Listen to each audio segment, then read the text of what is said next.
வேதாகமத்தில் குறிப்பிடும் அனைத்தும் நம் உலக வாழ்க்கைக்கு ஒத்திப்போகும். இப்போது இந்த படத்தை பாருங்கள். இது வேர்ல்ட் ஹெல்த் ஆர்கனைசேஷன் லோகோ, அதாவது உலக சுகாதார அமைப்பு. இதற்கு ஒத்திப்போகும் வசனத்தை பார்ப்போம். என்னாகமம் 21:8. அப்பொழுது கர்த்தர் மோசேயை நோக்கி, நீ ஒரு கொள்ளிவாய் சர்ப்பத்தின் உருவத்தை செய்து அதை ஒரு கம்பத்தின் மேல் தூக்கி வை. கடிக்கப்பட்டவன் எவனோ அவன் அதை நோக்கி பார்த்தால் பிழைப்பான் என்றார். இந்த வசனத்திற்கு ஒத்திப்போகும் வண்ணமாகவே இந்த லோகோவும் உள்ளது. புதிதாக வியாதி வந்தாலோ அல்லது ஒரு மருத்துவத்தை ஏற்றுக்கொள்ள வேண்டும் என்றாலோ உலக சுகாதார அமைப்பை அங்கீகரிக்க நோக்கி பார்க்கிறோம். அதேபோல் இயேசு கிறிஸ்து நம் வியாதிகளுக்காக சிலுவையில் தொங்கினார். அவரை நோக்கி பார்ப்போம். அவர் சுகமளிக்கும் கர்த்தர். மருத்துவர்களால் ஆகாத காரியத்தையும் அவர் செய்வார். ஆமென். Bible and technology. நம் தேவனாகிய கர்த்தர் இப்பூமியில் நடக்கும் காரியங்களை தீர்க்கதரிசிகளை கொண்டு தீர்க்க தரிசனமாய் உரைத்திருக்கிறார். அவைகளில் பல நடந்திருக்கிறது, நடந்து கொண்டும் இருக்கிறது. இப்போது ரோபோட்டிற்கு ஒத்தி போகும் வசனத்தை பார்ப்போம்.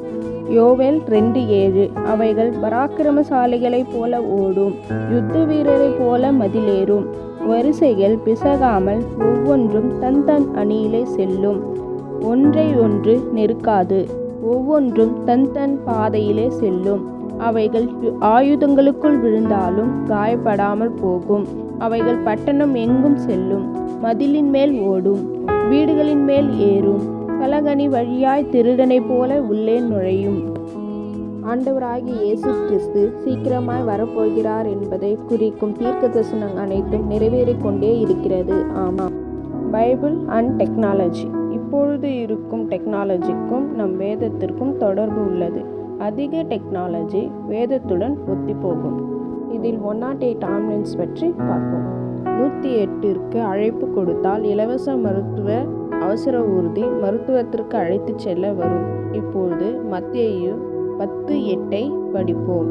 வியாதியுள்ளவர்களை சுத்தமாக்குங்கள், குஷ்டரோகிகளை சுத்தம் பண்ணுங்கள், மரித்தோரை எழுப்புங்கள், பிசாசுகளை துரத்துங்கள், இலவசமாய் பெற்றீர்கள், இலவசமாய் கொடுங்கள். வியாதியுள்ளவர்களை சுத்தமாக்குங்கள், குஷ்டரோகிகளை சுத்தம் பண்ணுங்கள், மரித்தோரை எழுப்புங்கள் என்ற வார்த்தையும், இலவசமாய் பெற்றீர்கள், இலவசமாய் கொடுங்கள் என்ற வார்த்தையும் மத்தேயு 10:8 108உடன் ஒத்திப்போவதை பார்க்கலாம்.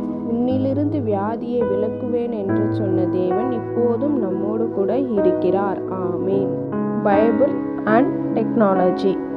வெளிச்சம் உண்டான முதல் நாளிலிருந்து இந்த உலகத்தின் கடைசி நாள் வரைக்கும் நடந்தது, நடந்து கொண்டிருப்பது, நடக்கப் போவது பற்றி மிக துல்லியமாக சொல்லும் புத்தகம் பைபிள்.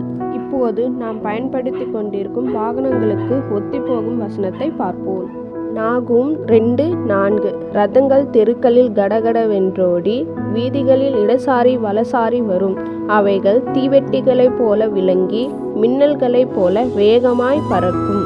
இது நாகூம் தீர்க்க தரிசனமாய் உரைக்கப்பட்ட வசனம். மணவாளன் சீக்கிரமாய் வரப்போகிறார். மணவாட்டியாக நாம் அவருக்கு ஆயத்தமாய் காத்திருப்போம். ஆமேன். Bible and technology. நாம் அன்றாட வாழ்வில் நாம் தேவைகளை பூர்த்தி செய்வதற்காக பற்பல வேலைகளை செய்கிறோம்.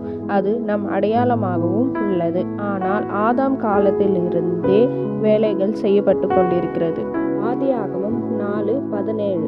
கட்டுமானம். காயின் பட்டணத்தை கட்டினான். ஆதியாகமம் 6:14-16. கப்பல் கட்டுதல். நோவா கப்பலை கட்டினான்.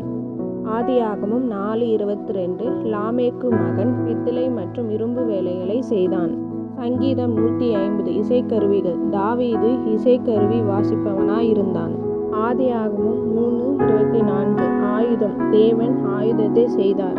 யாத்திராகமம் 17:14. எழுதுதல். தேவன் மோசேயை வைத்து எழுதினார். யாத்திராகமம் 14:25. சக்கரவாகனம். ரதங்களின் உருளையை கழலச் செய்தார்.